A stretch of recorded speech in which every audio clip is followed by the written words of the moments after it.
Magandang araw. So dahil maulan po ngayon guys, magluluto po tayo ng kakanin. So yan, naluto ko na po yung malagkit. So yun na lang pong gata. Yan, nag-brown na po siya guys. Antayin po nating mag-brown maigi yung latik. Tapos hahanguin po natin siya in a while. So isunod po nating tunawin din yung minatamis.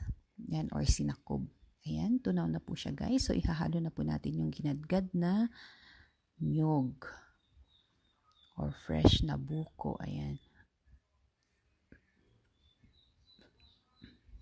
Yan, dati po hindi ako naglalagay niyan. So it's my first time po na maglagay ng fresh na nyog.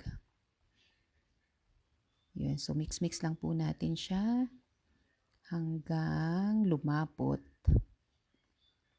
Yan, medyo malapot na po siya guys. So ihahalo na po natin yung malagkit. Yan, medyo mahirap po ang paghahalo nito kasi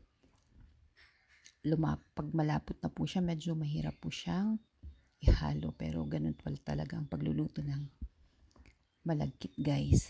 Yan, lalo pag gusto yung mas masarap, talagang halo lang po kayo ng halo hanggang sa talagang malapot na po siya guys. So ganyan po. Yan. Halo, halo, mekos. Yan, so okay na. So pwede na natin ilagay sa pan.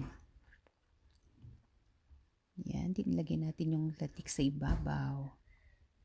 Yay, malapit na tayong kumain. So yan, ready na siya. Sarap kumain guys, lalo pag tag-ulan. Enjoy, thank you.